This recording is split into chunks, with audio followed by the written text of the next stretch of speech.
Bonjour à tous et bienvenue dans une nouvelle matinale du CEPS, de notre club des villes, euh, organisé par le fonds Indara, présenté aujourd'hui par Sophie Le Guyader. Aujourd'hui, nous accueillons Monsieur le maire Christophe Béchu, maire de la ville d'Angers, autour du thème «Pourquoi rester une ville moyenne et comment trouver une place face aux métropoles et à la concurrence de villes moyennes». Alors avant tout, les propos introductifs assurés aujourd'hui par M. Pascal Fouquet, doctorant en sciences de gestion à l'IAE de Bayonne en codirection avec le père Petit Paris-Sorbonne. Merci Antoine. Bonjour Monsieur le maire, bonjour à tous les intervenants de cette session ce matin. Monsieur le maire d'Angers, Monsieur le président d'Angers Loire Métropole, je suis effectivement très honoré d'introduire cette session de Tour des Villes ce matin que j'introduis au nom du fonds de dotation Indara, qui est partenaire donc, de ces événements Tour des Villes avec le CEPS, et dont je vous prie d'excuser l'absence, contrairement à ce qu'a dit Antoine, l'absence de sa déléguée générale Sophie Le Guyader, ainsi que de son président Marc Didier, qui était retenu par d'autres engagements. En quelques mots, Indara est un fonds de dotation d'intérêt général qui a été créé en 2020 à l'initiative du Crédit Agricole autour de la conviction du rôle moteur des territoires dans la transformation de notre économie et de notre société, et de la possibilité de construire de nouvelles proximités avec le numérique. Indara cherche à trouver cet équilibre entre l'homme, le développement, les outils numériques. Et Indara soutient ainsi de nombreuses actions, à commencer par la thèse que je réalise sur le thème Ville et territoire intelligent et création de valeur. Et une formule en forme de devise résume quelque part l'action d'Indara, c'est créer les conditions pour travailler là où on souhaite vivre et non l'inverse. Et cette devise semble, Monsieur le maire président, constituer un peu le fil conducteur de votre parcours personnel et politique. Celui-ci, quand on le regarde, se caractérise en effet par un attachement fort à Angers, à son territoire, un engagement constant au service de sa gestion, de son animation, de son développement. Vous avez ainsi exercé de multiples responsabilités, en commençant très tôt sur le terrain de l'action municipale et en devenant en 2004 un des plus jeunes présidents de conseil départemental. Cet engagement local, marqué également par un mandat de conseiller régional, se traduit maintenant, depuis 2014, par la responsabilité de maire d'Angers et de président d'Angers Loire Métropole, qui regroupe, et vous nous en parlerez bien mieux, un territoire de 29 communes, je crois. Mais vous avez eu aussi cette préoccupation, toujours, de faire dialoguer les enjeux locaux avec la dimension nationale, même la dimension européenne, puisque vous avez exercé respectivement les mandats de sénateur et de député européen, et vous œuvrez aujourd'hui pour de nouveaux horizons. Je suis heureux ce matin aussi de pouvoir vous remercier de vive voix pour l'accord que vous avez donné pour que le projet Angers Territoire Intelligent soit un terrain d'observation privilégié pour les travaux de recherche que je conduis sur cette période 2022-2024. J'ai ainsi eu le plaisir, début février, de me rendre à Angers pour rencontrer, sur une programmation établie par Richard Thibaudot et Corinne Redureau, que je remercie ici, une partie de l'équipe projet Angers Territoire Intelligent. Et j'espère que vous nous en parlerez dans cette matinale parce que ça me semble un projet extrêmement structurant pour votre ville et votre territoire. Ce que je veux souligner ici et partager avec les autres participants, c'est que ce qui frappe quand on est à Angers, particulièrement, j'ai eu la chance de découvrir les locaux actuels rue Bourreau du Centre d'hypervision urbaine, qui va bientôt monter en puissance, c'est cette vision sur une série de grues qui surplombent la ville. On voit une dynamique urbanistique à l'œuvre, une transformation presque partout. On voit d'ailleurs depuis ce centre d'hypervision actuel les futurs locaux dans le projet Métamorphose avec un pari architectural relativement osé et de belles perspectives urbanistiques et humaine aussi, puisqu'on voit que ce sont des lieux qui sont pensés comme des lieux de vie. Et tout cela, on le retrouve dans la Maison des Projets, que j'invite ceux qui iront découvrir Angers, j'invite à pousser la porte de la Maison des Projets, qui permet de mesurer tout le chemin parcouru et que vous êtes en train de parcourir dans le programme, notamment issu de l'appel à projet Imagine Angers. Infrastructure structurante, tramway aussi notamment, transformation architecturale, nouvelles technologies. Vous avez choisi de mettre votre ville en mouvement, c'est une expression que l'on retrouve, y compris inscrite sur votre site internet. Vous avez choisi peut-être de réveiller celle qui était la belle endormie, dans une recherche d'équilibre, en parlant comme dans le numérique, je dirais entre le hard et le soft. Toutes les infrastructures, tout ce qui demande de travailler sur des choses extrêmement concrètes, des programmes immobiliers, des enjeux numériques, des enjeux technologiques, mais aussi le soft, c'est-à-dire travailler sur le lien, sur les synergies entre les acteurs du territoire, sur le dialogue avec la proximité, et qui sont, et nous voyons dans nos travaux de recherche, des conditions favorables à la création de valeur dans les territoires, et peut-être pour vous, à la reconnaissance et sa consolidation dans la durée de, on va vous le souhaiter, la douceur angevine. Voilà quelques mots pour ouvrir cette matinale, et je vous rends tout de suite, ainsi qu'à Antoine, la parole pour rentrer avec grand intérêt dans la dynamique angevine. Merci, monsieur le maire. Merci à vous. Pascal Fouquet. Alors, comme vous le savez, les matinales du TEPES sont divisées en 3 sous-questions, et donc nous commençons par la première. Alors, le maire, comment Angers est devenue la première ville de France où il fait bon vivre? Très bien, merci d'abord à tous et à toutes pour votre invitation. Je suis heureux de partager ce moment avec vous dans le cadre de cette matinale, et je vais évidemment essayer de répondre à cette question le mieux possible. La première des généralités, c'est bien entendu qu'une ville, c'est jamais une page blanche.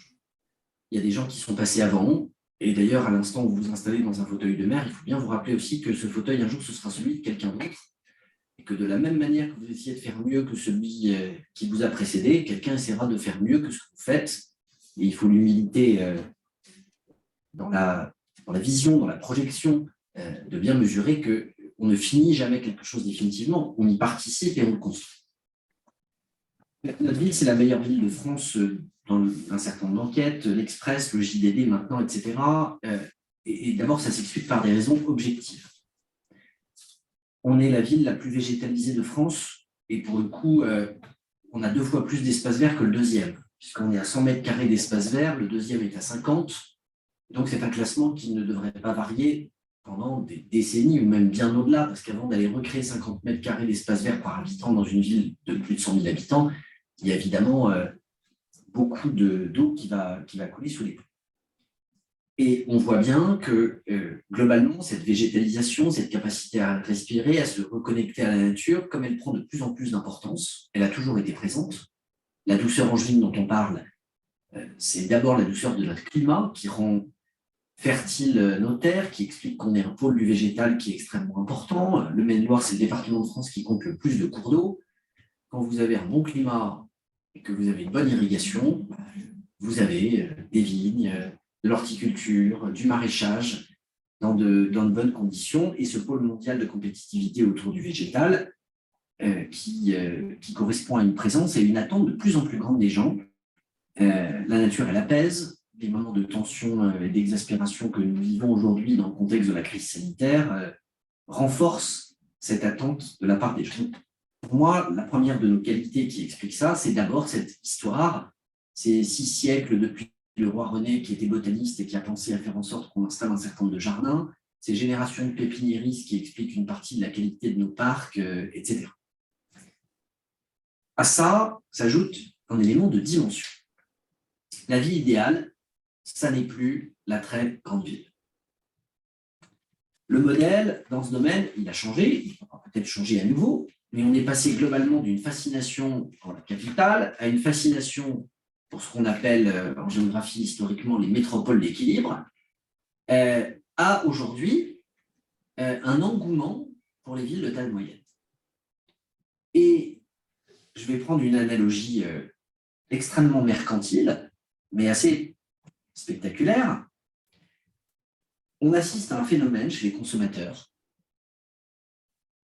qui est que là où le rêve d'il y a 30 ans, c'était de faire ses courses dans l'hypermarché le plus grand, avec le plus grand choix, avec les prix les plus bas et l'offre la plus étendue, aujourd'hui, ces modèles-là souffrent parce qu'on perd du temps, parce qu'on est agressé par toutes les sollicitations, et parce qu'à la fin, c'est un peu de vie qu'on utilise à faire le tour des rayons. Et donc, le modèle aujourd'hui qui explose, c'est les moyennes surfaces complétées par le marché alimentaire.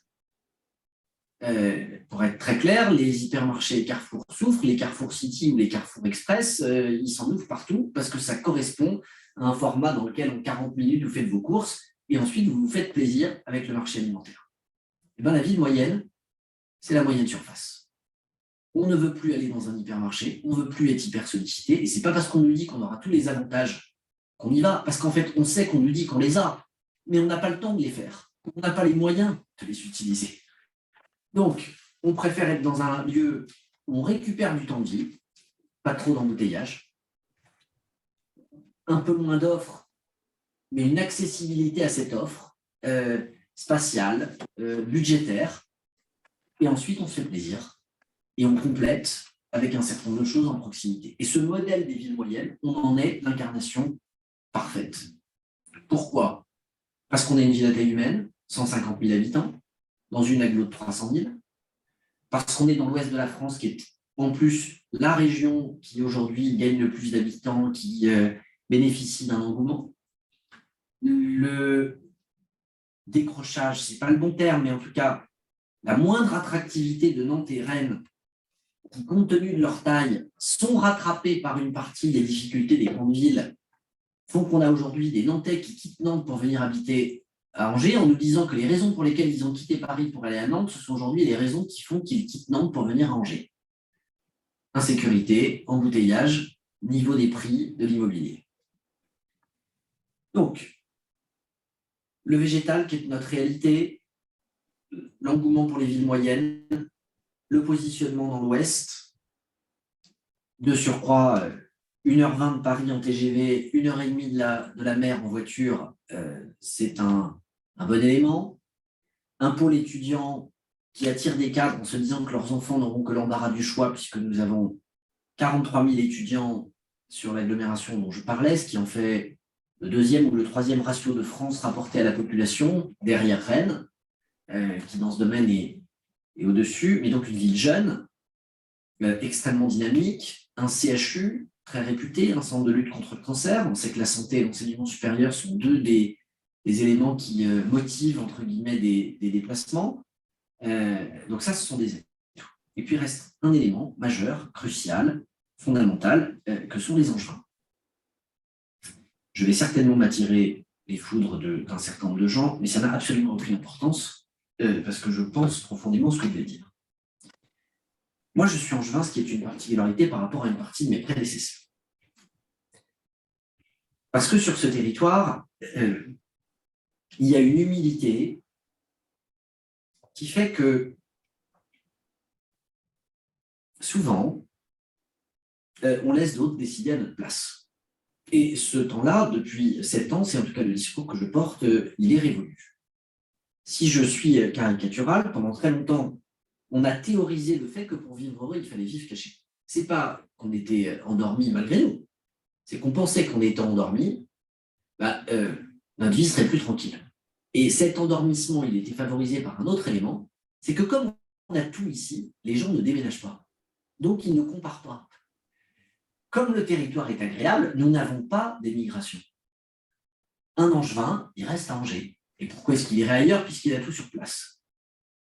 Et à cause de ça, à cause de cette absence de comparaison, beaucoup d'Angevins, pendant très longtemps, n'ont pas réalisé ce qu'étaient les atouts de leur territoire quand ils se comparaient aux autres. Et même leur pente naturelle, c'était de dire « on n'est que Angers ». Je vous donne un exemple révélateur. Au milieu des années 2000, j'étais président du département. Jean-Pierre Raffarin lance les pôles de compétitivité. nous obtenons le fait d'être un pôle à vocation mondiale dans le domaine du végétal, compte tenu de nos 25 000 emplois, de nos 3 500 étudiants, de nos 500 chercheurs sur ces filières. Le pôle des matériaux composites positionné à Nantes est un pôle national. Et le discours des Angevins qu'on croise, c'est si nous on est pôle national et que Nantes n'est pas. Si nous on est pôle mondial et que Nantes n'est pas pôle mondial, c'est sans doute parce qu'il y a une décision politique. Ou alors, on ne va pas le rester.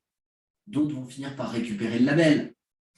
Quand on est monté en Ligue 1, le soir de la victoire, j'ai croisé des gens faire la fête et me disant de toute façon, on redescendra dans un an. C'est-à-dire qu'on n'est pas dans une projection en disant l'année prochaine, l'Europe, on est les champions du monde, on n'est pas des Marseillais.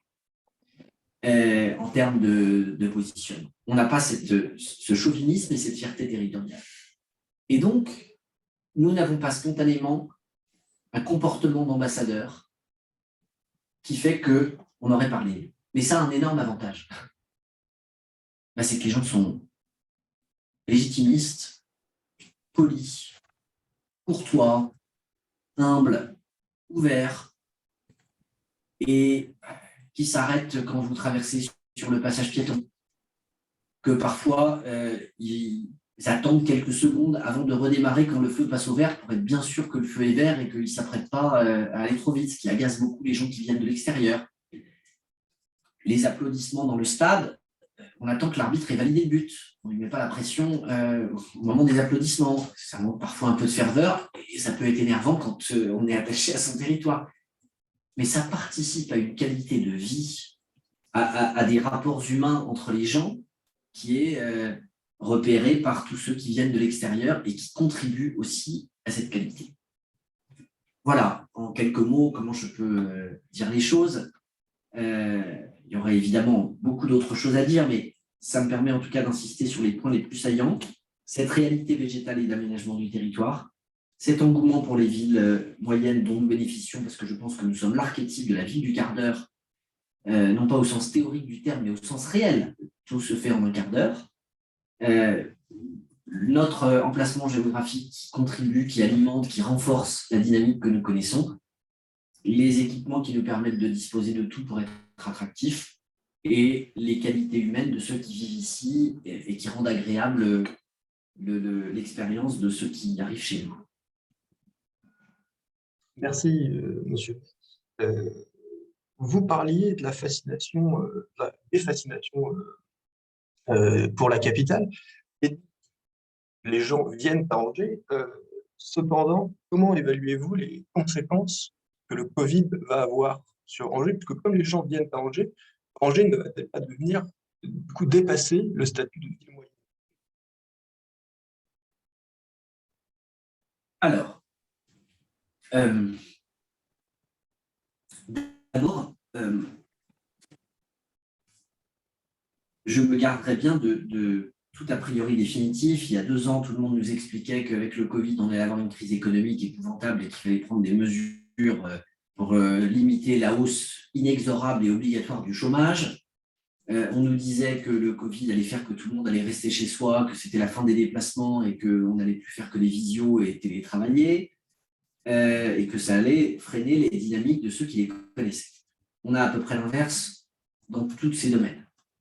L'économie carbure. Nous, non seulement ça n'a pas freiné notre développement, mais ça l'a accéléré dans des proportions qui me préoccupent. En 2019, les prix de l'immobilier à Angers avaient progressé de plus de 10%, ce qui était déjà, si vous voulez, un indice de cette attractivité. En 2020, malgré le Covid, malgré la fermeture, etc., on a fait 14%, et en 2021, on me dit qu'on serait sur une pente plus proche des 20%. Donc, bilan, on est aussi la première ville de France où il faut investir, ce qui n'est pas le classement qui me ravit le plus, parce que mon sujet n'est pas de devenir une sorte de monopole géant, c'est bien de faire en sorte de pouvoir répondre aux besoins des gens. Et comme on a un prix au mètre carré qui n'atteint pas encore les 4 000 € et qui est plutôt aux alentours de 3 300, 3 400, forcément pour des gens qui sont à l'extérieur, ça présente un atout extrêmement important. Et je vais vous dire un truc, je ne vais pas me mettre à construire comme un dingue, parce que ce qui fait l'atout de ma ville, c'est d'être une ville moyenne, et si un jour on a 300 000 habitants dans Angers au lieu d'en avoir 150 000, c'est qu'on aura succombé à une densité qui nous amènera les problèmes qui vont avec cette densité. Et donc, on ne sera plus nous-mêmes. Et je ne suis pas dans le rêve d'une ville millionnaire ou de dépasser telle ou telle. Je suis dans le rêve de construire une ville qui ne soit pas trop dense, qui évidemment sera plus dense que la moyenne de ce qu'on a fait par le passé pour lutter contre l'étalement humain, mais qui n'a pas vocation à changer de statut ou de taille. Et je ne suis absolument pas dans une ambition de ce type. Bon. Donc, qu'on soit à la mode, qu'on soit attractif, que des gens ont envie de venir, peut-être, mais en aucun cas, nous n'avons un plan qui consiste à utiliser nos réserves foncières pour aller faire du logement, changer de catégorie, ou nous placer dans une cour qui ne serait pas la nôtre. Ce n'est pas nous. On a vocation à rester ce que nous sommes et à défendre ce modèle, parce que c'est ça qui fait que c'est agréable, c'est ça qui fait que c'est notre identité et on compte bien la conserver. Merci beaucoup. Du coup, vous parliez aussi de la végétalisation de la ville d'Angers. Quelles sont du coup, vos priorités sur le sujet de la décarbonation? Écoutez, rien de très original, mais des choses qui sont assez structurées et organisées. En ce moment, notre ville est en train de finaliser les travaux de ces lignes B et C de tramway. Nous avons une ligne de tram qui a été inaugurée en 2012. Dans un an, on disposera de 3 lignes de tramway qui, évidemment, permettront de décarboner une large partie de la circulation. La flotte de bus qui était diesel est en train d'être convertie au GNV, notamment parce que nous produisons du GNV. On a été classé la ville la plus écologique de France aussi, par un magazine spécialisé il y a 2 ans, notamment parce qu'on a le pourcentage d'épiceries bio parmi les plus élevés de France, etc., mais aussi parce que notre station d'épuration, le gaz qui est émis à l'issue du processus est réinjecté sur le réseau et nous produisons presque 2 millions d'euros par an de GNV à partir de nos stations d'épuration qui sont une recette pour la collectivité, là où, avant mon arrivée en responsabilité, ce gaz était brûlé et donc gaspillé pour tout le monde. Le fait qu'on soit capable de le valoriser, ça nous permet d'abonder un fonds d'accélération de la décarbonation, à la fois autour des usages, des mobilités douces et de choses de ce type, etc. Bon, donc là-dessus, il y a tout un volet. Et puis, on a effectivement lancé un programme de territoire intelligent dont l'enjeu est écologique,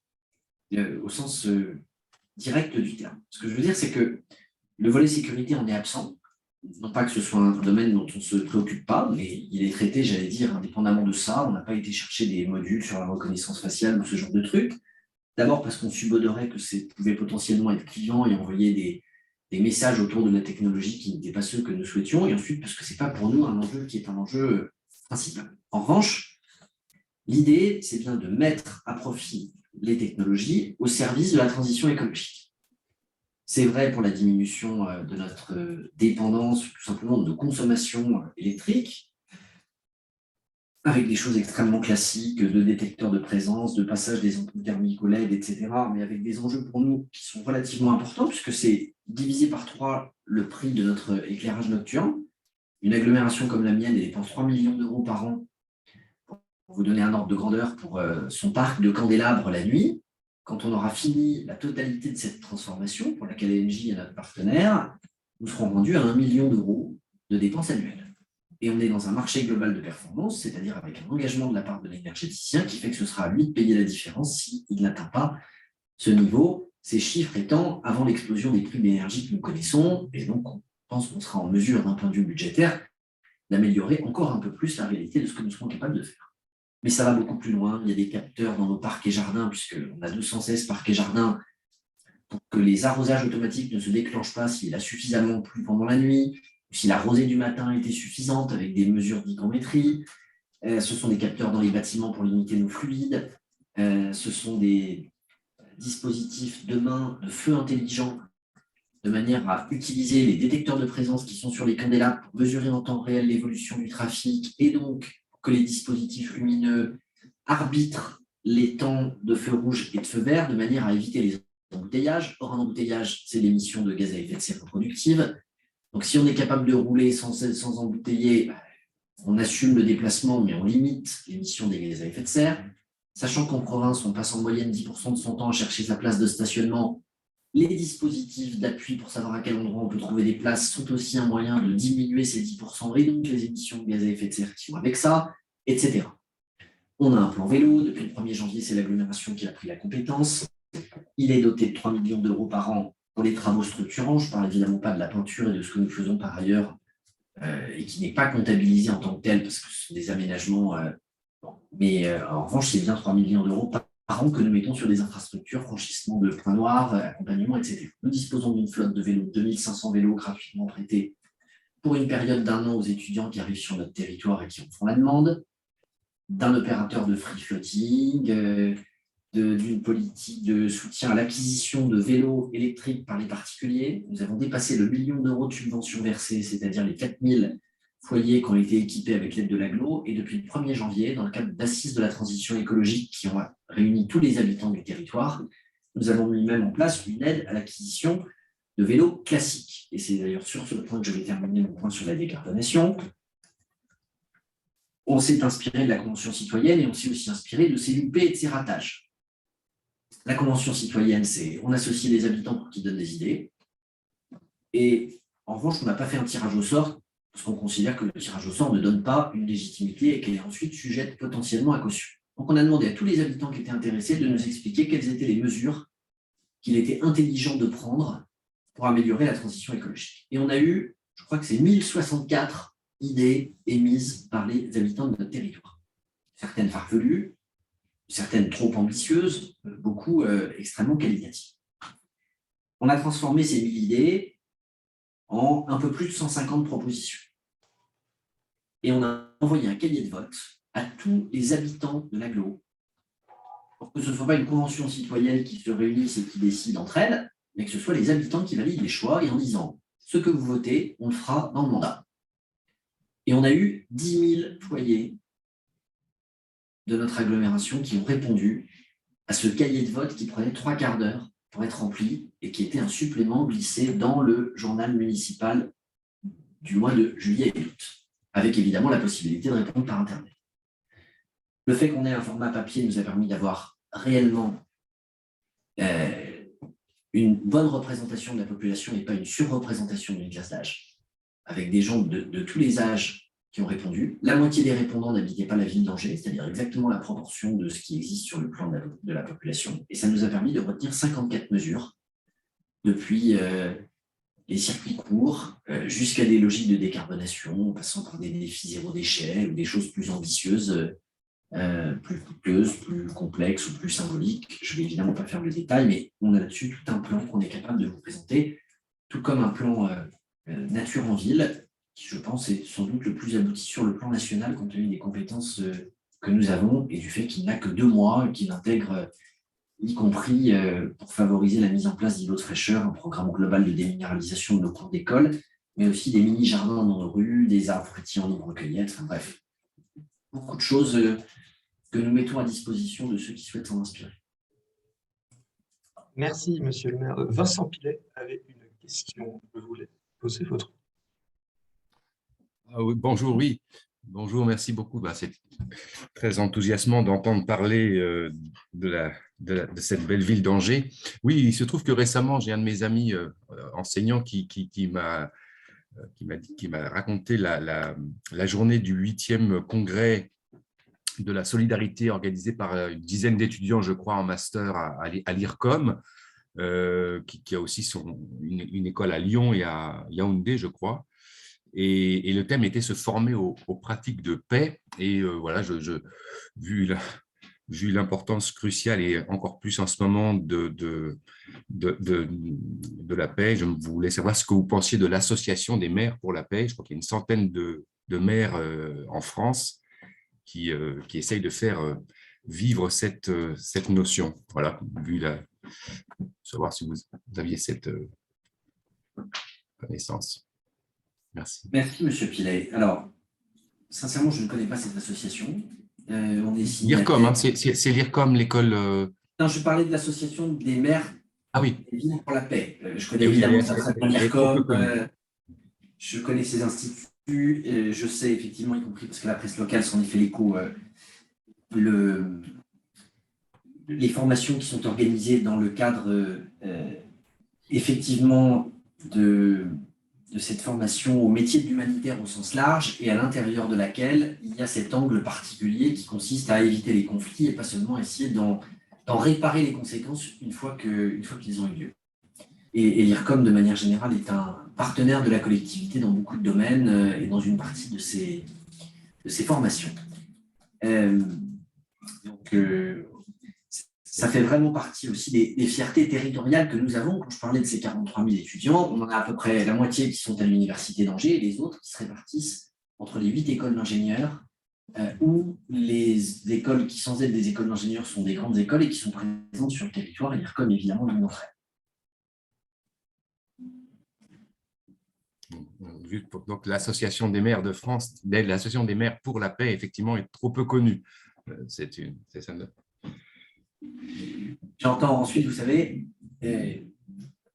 à partir d'un certain nombre d'adhésions, ça ne devient plus très crédible qu'on puisse s'engager dans chacune d'entre elles. Moi, j'ai un certain nombre d'engagements thématiques, notamment autour des questions de solidarité et de protection de l'enfance pour des raisons historiques qui tiennent aussi à ce que j'ai pu vivre dans une vie antérieure où j'ai été président du 119 des numéros pour l'enfance maltraitée compte tenu de procès de pédophilie terribles qui ont eu lieu sur mon territoire par le passé et qui m'ont amené à épauler les travailleurs sociaux sur ces sujets. Donc, je préside l'Audace, je préside quelques structures de ce type où je participe à quelques structures qui sont sur des sujets de solidarité. C'est déjà le début de la mise en place de la paix quand on se préoccupe des plus fragiles. Ça permet ensuite d'aller éviter qu'un certain nombre de choses dégénèrent. Oui, tout à fait.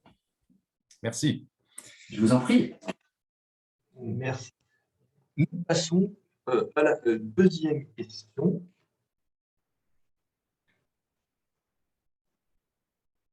Quels projets permettent à la ville d'Angers de continuer à se développer sans perdre son identité propre? Et cela amène une question qui a été posée par Charles. Quelle coopération européenne entre les villes moyennes qui permettent de garder leur identité?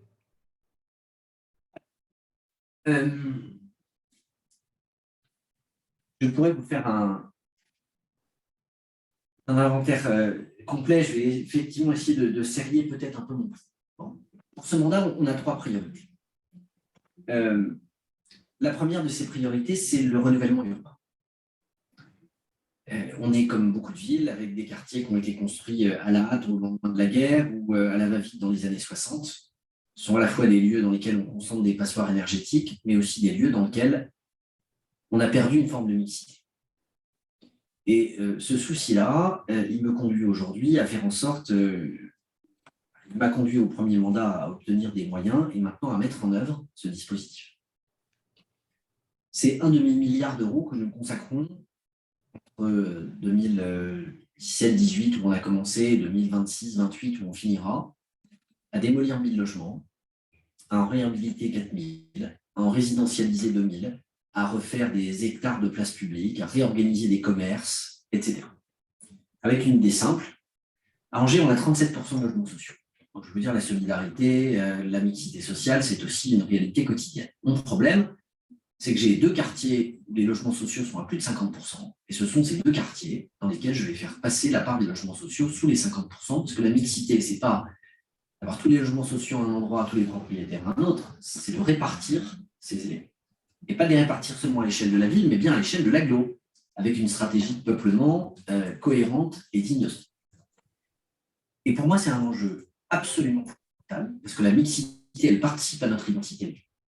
Et le fait d'éviter d'avoir des quartiers qui finissent par être des ghettos ou des zones de non-mixité, c'est une façon d'éviter qu'on ait demain les mêmes phénomènes à Angers que ceux qu'on peut connaître ailleurs, dans plein de domaines.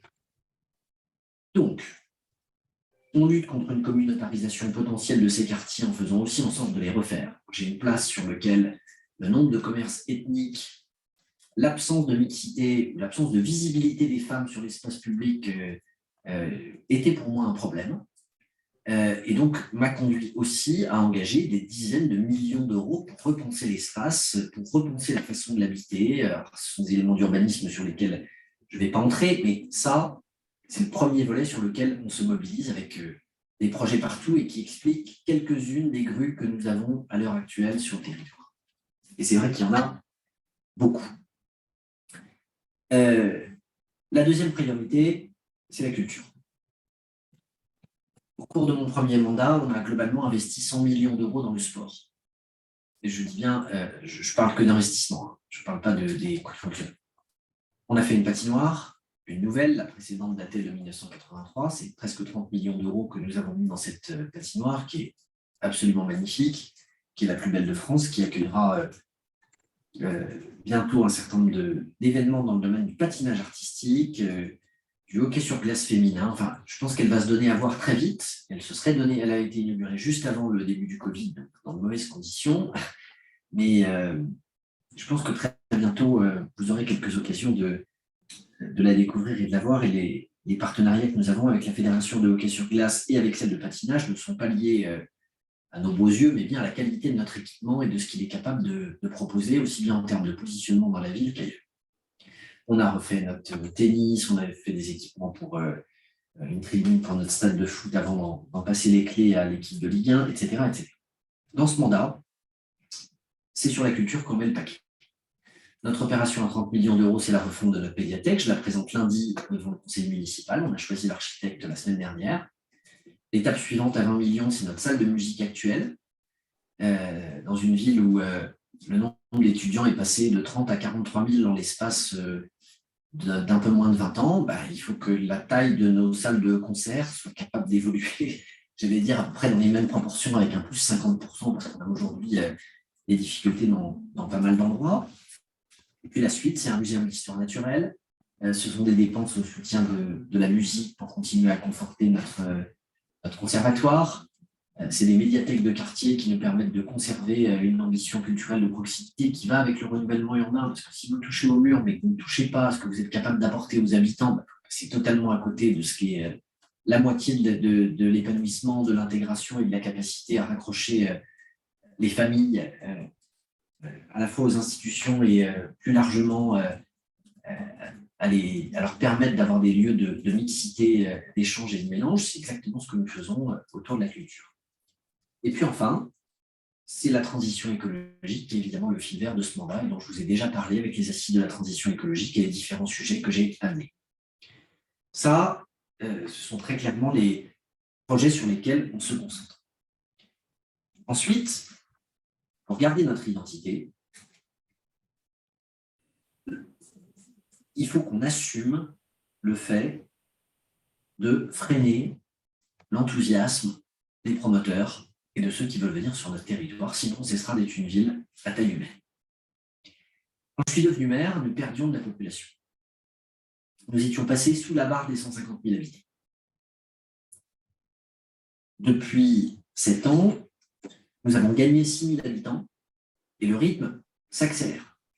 Et 2021, c'est l'année record pour la vente de terrains en ZAC, intramuros, qui nous permet pour la ville.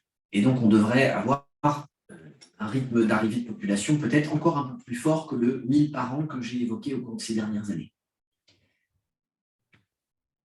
En revanche, ça n'est pas pour cette raison qu'on ouvre les vannes.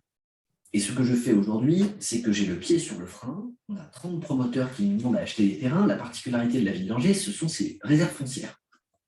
En 1906, Angers a accueilli le premier aérodrome de province. Chose totalement méconnue. J'avoue que je ne sais pas quand a été inauguré le deuxième. Peut-être que c'était en 1907. C'est peut-être aussi pour ça que ça ne s'est pas vu. Donc, c'est le genre de chiffre statistique qui un jour vous marque, mais après vous oubliez. Bon.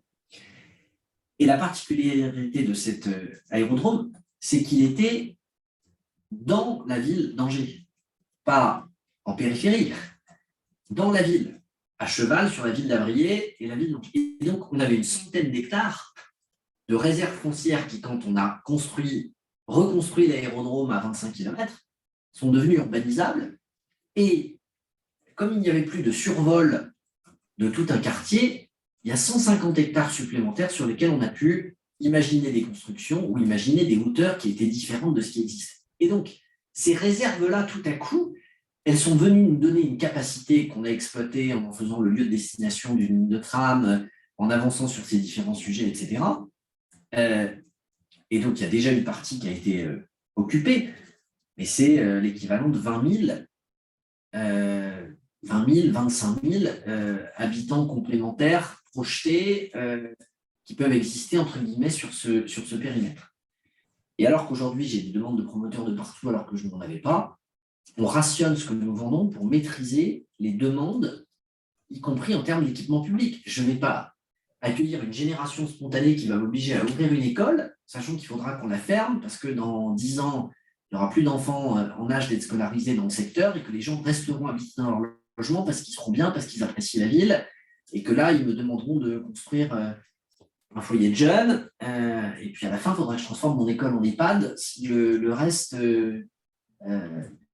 reste comme ça sans évolution. Donc, maîtriser notre évolution, c'est assumer le fait de refuser de vendre, de bloquer un certain nombre de projets, de refuser une hyperdensification, de bloquer un certain nombre d'évolutions pour conserver aussi notre nature au sol.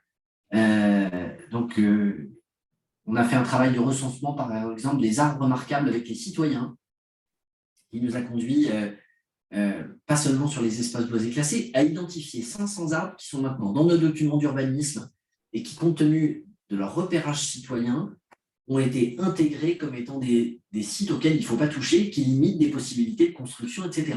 Bon, on assume ça. On assume le fait d'aller positionner un certain nombre de choses de ce type. Merci. Merci, monsieur le maire. Je n'avais pas compris que vous aviez fini votre propos sur l'accroissement angevin. M'amène à poser cette question-là. Vous y avez déjà un peu répondu, mais comment réussir à l'accroissement démographique et de l'agglomération sans pénaliser l'environnement local? Je prends comme exemple, par exemple, la ville de Nantes qui s'agrandit et à un moment s'arrête. Et par exemple, si je prends la commune de Blaine, n'a plus accès à l'agglomération de Nantes. Et ce qui pose des problèmes au niveau des transports. Comment vous faites pour réussir cet accroissement, par exemple, je pense, à Sainte-Nature-Loire, des Poncé, etc. Jusqu'à maintenant, même s'il y a eu quelques mots intermittents que je n'ai pas entendus, j'ai essayé de reconstituer les trous. Mais je pense avoir bien compris la question. La vérité, c'est que notre territoire, globalement, depuis 6 ans, il a continué à gagner de la population auparavant. Quand la ville d'Angers perdait de la population, l'agglo en gagnait. Mais on avait un sujet par rapport au fait que mes prédécesseurs avaient dessiné des quartiers dans lesquels personne n'avait envie d'habiter, avec une absence de vision qu'ils ont fini aussi par ressentir dans les urnes. Mais le reste de l'agglo progressait. Ma satisfaction, c'est que depuis 7 ans, globalement, quand on gagne 2 habitants, il y en a un sur la ville-centre et un sur le reste de l'agglo. On a un rythme de développement qui correspond à ce que nous sommes. Un habitant sur 2 est de la ville, un habitant sur 2 est en dehors de la ville dans l'agglo. Et bien, quand on gagne 2 habitants, il y en a un dans la ville, un à l'extérieur. Et ça tranche avec la période précédente où on gagnait 3 habitants à l'échelle de l'agglo, contre 0 dans la ville-centre, ou 2 habitants, pardon, parce que la progression de population était un peu moindre, mais il y avait surtout un écart qui se creusait entre la périphérie et le centre-ville.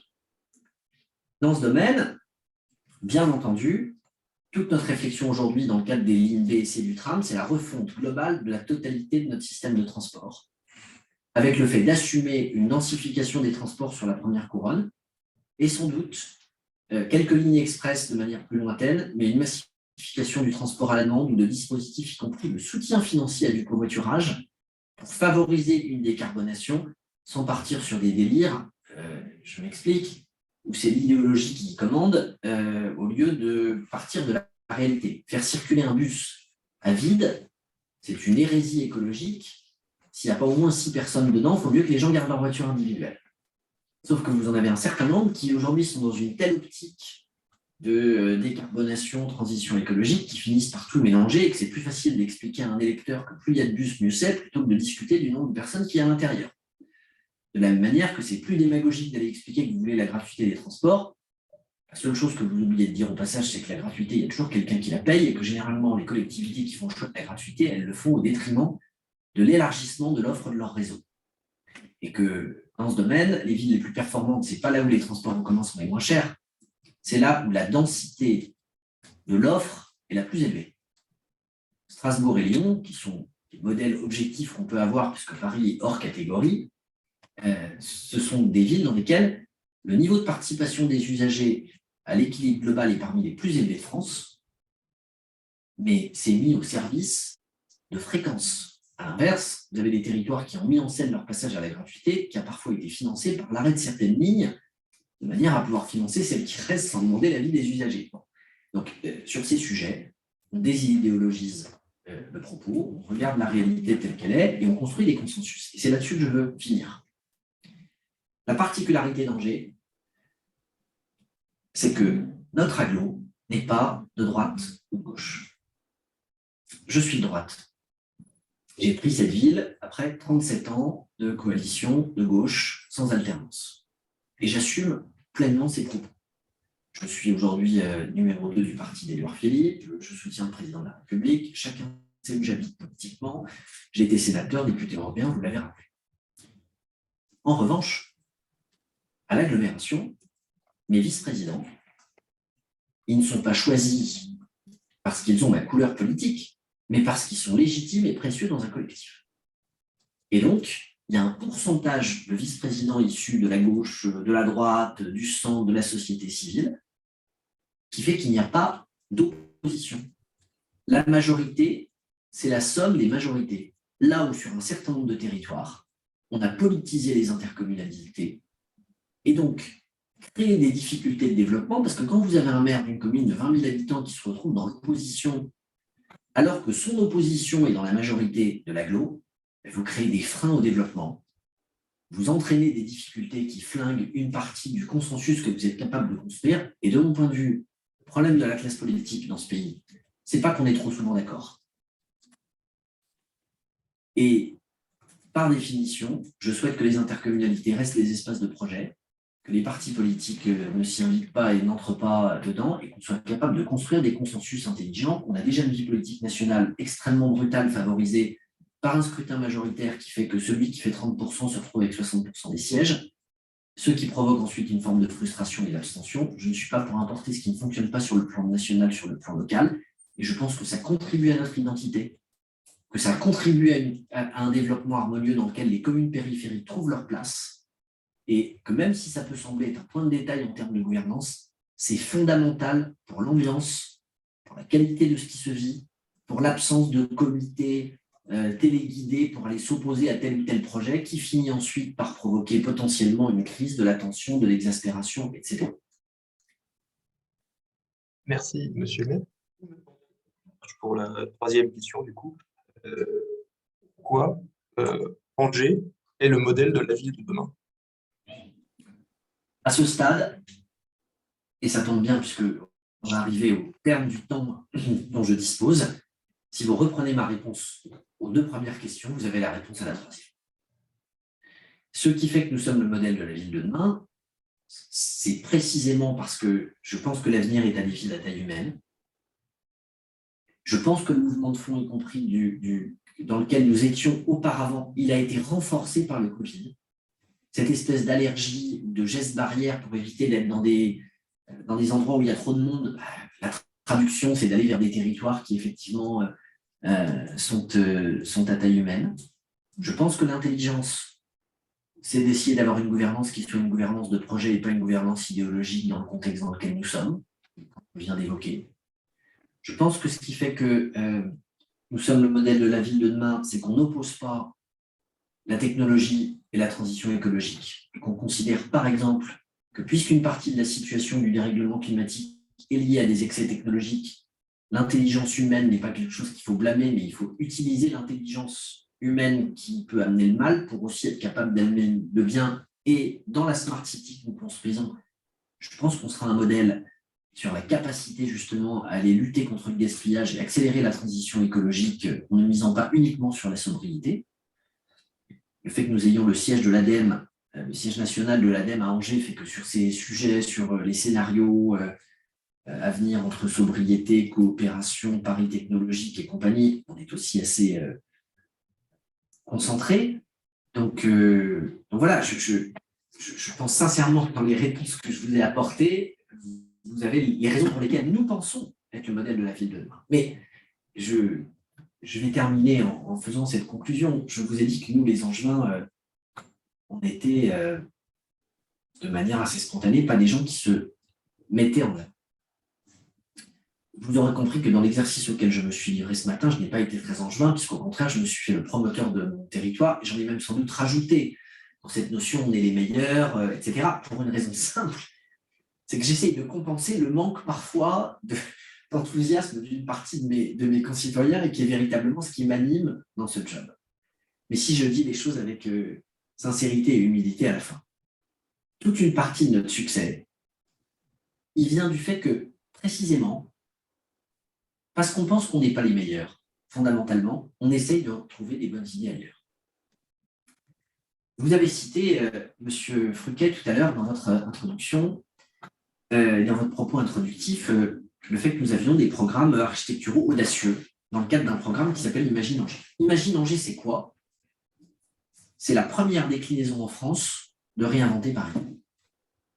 Je me suis retrouvé à découvrir au pavillon de l'Arsenal l'exposition sur Réinventer Paris, qui est l'œuvre de l'équipe d'Anne Hidalgo, et j'ai été fasciné par ce qu'elle était. Bilan, on a pris l'idée et on l'a acclimatée. On a aussi pris tout ce qui n'a pas marché à Paris pour que chez nous, ça marche. En clair, quand je vois le peu de projets finalement de Réinventer Paris qui sont aujourd'hui devenus des réalités et le nombre de ceux qui se sont perdus dans les limbes, pour être sûr de ça, nous, on a mis en place des procédures différentes. On a entendu les critiques sur l'exploitation des architectes qui n'avaient pas forcément été payés, donc on a moralisé le règlement et le cahier des charges sur cette base, etc.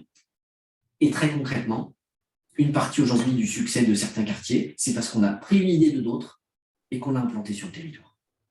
Le territoire intelligent, on ne s'est pas levé un matin en se disant on est les meilleurs. On a bossé pendant des années, on a été à Dijon, on a regardé leur système et on se dit leur truc est top, ça c'est naze, là on peut faire mieux, il faut copier, et on a acclimaté et mis en place le dispositif. Et la vérité, c'est qu'en permanence, nous benchmarkons ce qui se passe. On s'inspire de Rennes pour la construction des écoquartiers, de Dijon pour les problématiques de Smart City, de Paris pour les sujets d'architecture, etc. Et on est en permanence à l'écoute pour aller prendre les meilleures idées là où elles sont et pour les mettre sur notre territoire. Dit autrement, ce qui fait aujourd'hui qu'Angers marche, c'est qu'on essaye de prendre des bonnes idées là où elles sont. Et donc, si vous voulez vous épargner le tour de France de ce qui fonctionne, venez à Angers et vous verrez d'un seul coup d'œil les meilleures innovations et la manière dont ensuite vous pourrez les acclimater pour chez vous ou les décliner d'un point de vue professionnel, industriel ou commercial. Un grand merci en tout cas pour votre invitation et pour le fait de m'avoir permis ce matin de m'exprimer devant vous et de pouvoir vous dire quelques mots. Merci, monsieur le maire Christophe Béchu. Je tiens encore à m'excuser pour l'absence de délégué général qui est toujours disparu à ce jour. J'espère que vous le retrouverez. Je devrais le retrouver. Merci beaucoup. Et je vous en prie. Nous passons tout de suite à la synthèse assurée par Rémi Corbeau, rédacteur. Oui, c'est juste pour dire deux mots, monsieur le maire, parce que vous êtes trop modeste. En réalité, vous êtes très angevin. Même si vous avez le sentiment d'avoir étalé votre action, vous le faites d'une façon qui reste angevine, je peux le dire, parce que nous faisons le tour des villes et que nous rencontrons beaucoup de maires, de villes moyennes. C'est très modestement, en quelque sorte, que vous décrivez une action assez complexe, en réalité, dans le détail, vous en avez dit deux mots pour finir, qui consiste à maintenir un paradoxe entre une volonté de préservation et vous dites que vous assumez une forme de frein du développement, mais en réalité, quand on regarde les chiffres, vous encadrez et vous accompagnez une croissance qui est maîtrisée, et pas seulement en termes quantitatifs, même si les quantités sont là tous les ans, vous l'avez dit, vous allez sans doute en effet accélérer le rythme de croissance de la population. L'année dernière, vous avez annoncé plus 1300 habitants dans la ville d'Angers.